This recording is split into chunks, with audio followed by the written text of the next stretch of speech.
வணக்கம் நண்பர்களே, இயற்கை நம்ம சேனலில் மீண்டும் உங்கள் கவிதா. எல்லோரும் எப்படி பார்க்கீங்க? நல்லா இருக்கணும். அதை தான் எப்பயுமே நான் கடவுள்கிட்ட கேட்பேன். எனக்கு என்னுடைய தங்கச்சி சென்னையில் இருக்காங்களா, எல்லாருமே அம்மா அப்பா தங்கச்சி எல்லா உறவுகளும் நீங்கள் தானே. ஸோ பிரியதர்ஷினியோடைய ஃப்ரெண்டு அவங்க கன்சீவாக இருக்காங்களாம். அவங்களுக்கோசம் ஒரு டிஷ்ஷு, ஸ்ரீலங்காவோடைய ஸ்பெஷல் இதுக்கு நான் பேர் சொல்ல, ஆனால் நீங்கள் எல்லோரும் எனக்கு கமெண்ட்ஸில் பேர் சொல்லுங்கள், சரியா? செஞ்சு தர சொல்லி கேட்டாங்கப்பா. மாசி கருவாடில் நம்ம இன்றைக்கி செய்ய போகிறோம். அது என்ன பொடி அப்படின்றத பாருங்கள். ஃபஸ்ட்டு நம்ம என்ன எடுத்துக்கணுன்னா, நல்லா கை நிறைய பூண்டை நல்லா தட்டிட்டு எண்ணெயில் பொரித்து எடுத்துட்டேன். காஞ்ச மிளகாவும் நல்லா எண்ணெயில் பொரித்து எடுத்துட்டேன்.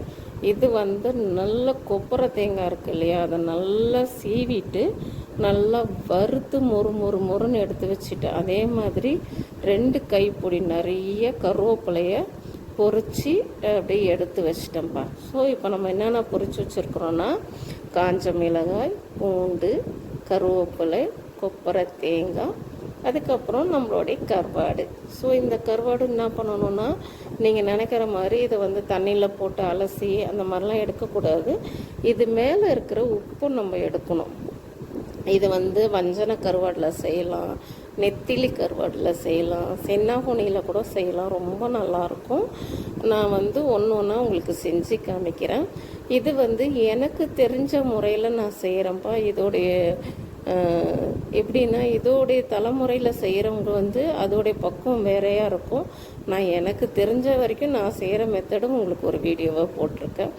யாருக்கெல்லாம் வேணுமோ நீங்கள் ஆர்டர் பண்ணால் நான் செஞ்சு தருவேன்ப்பா.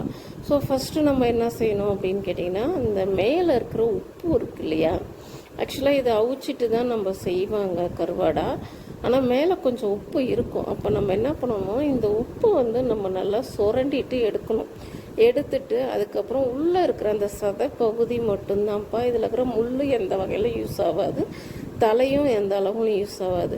ஆனால் தலையை நம்ம க்ளீன் பண்ணிவிட்டு சூப்பராக சின்ன கத்திரிக்காய், அதுக்கப்புறம் பூண்டு, கொஞ்சமாக பச்சை மிளகாய் இதெல்லாம் போட்டு கூட முள்ளங்கி, முருங்கைக்காயெல்லாம் போட்டு ஒரு குழம்பு வச்சோம்னா சூப்பராக இருக்கும். அந்த தலை போட்டு அந்த கருவாடையும் நம்ம பொரித்து எடுத்துக்கிறோம். பொரித்து எடுத்து இந்த பொரிச்ச எல்லா பொருளும் மிக்சியில் போட்டு நம்ம கொரன்னு அரைக்கணும்ப்பா. மழைன்னு அரைக்கக்கூடாது, கொரன்னு அரைச்சிக்கணும்.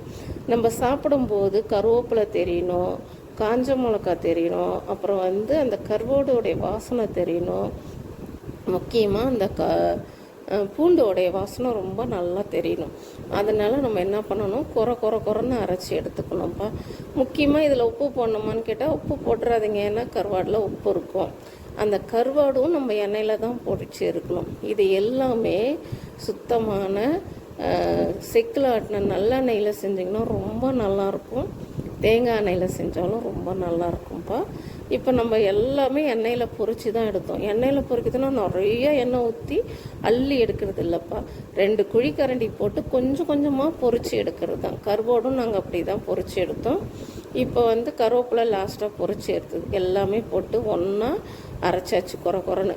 இது சுட சாதத்துக்கு, அப்புறம் ரசம் சாதம், கிள்ளி போட்ட சாம்பார், அதுக்கெலாம் ரொம்ப சைட் டிஷ்ஷாக சாப்பிட்றதுக்கு ரொம்ப நல்லாயிருக்கும். ஆனால் இதுவே நம்ம என்ன செய்யணும், சுட சாதத்தில் கொஞ்சமாக நல்லெண்ணெய் இல்லை தேங்காய் எண்ணெய் அதை போட்டு நல்லா பிசைஞ்சு சுட சாதத்தில் சாப்பிட்டா சும்மா அமிர்தமாக சொல்லுவாங்களே, அந்த மாதிரி டேஸ்ட்டாக இருக்கும்ப்பா. ஒரு வாட்டி நான் செஞ்ச மெத்தடில் முறையில் நீங்கள் செஞ்சு பாருங்கள்.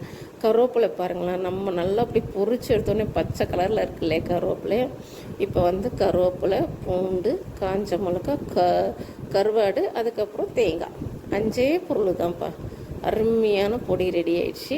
யாருக்கெல்லாம் வேணுமோ இந்த பொடி வேணும்னு நீங்கள் கேட்டிங்கன்னா நான் ஃப்ரெஷ்ஷாக செஞ்சு தருவேன். இது அவங்களுக்கோசம் செஞ்சது, நான் அவங்களுக்கு பார்சல் பண்ணிவிடுவேன். டேஸ்ட்டுக்கோசம் நான் கொஞ்சம் எடுத்து வச்சுருக்கேன். இன்னொரு வீடியோவில் இந்த சாதம் போட்டு நான் இதை எப்படி கிளறதுன்னு உங்களுக்கு நான் வீடியோ காமிக்கிறேன். யாருக்கெல்லாம் இந்த மாதிரி பொடி செய்கிறது பிடிக்கும், இந்த பொடியோட பேர் என்ன, இது நான் செஞ்சுருக்க முறை கரெக்டாக இல்லை எனக்கு தெரிஞ்சது நான் கரெக்டாக செஞ்சுருக்கேன்னா எல்லாமே நீங்கள் தான் எனக்கு கமெண்டில் சொல்லணும். அப்புறம் இந்த பொடி உண்மையாலுமே அப்படியே கடை ஃபுல்லாகவே வாசனையாக இருந்துச்சு. அவ்வளோ ஒரு நல்லா இருந்ததுப்பா.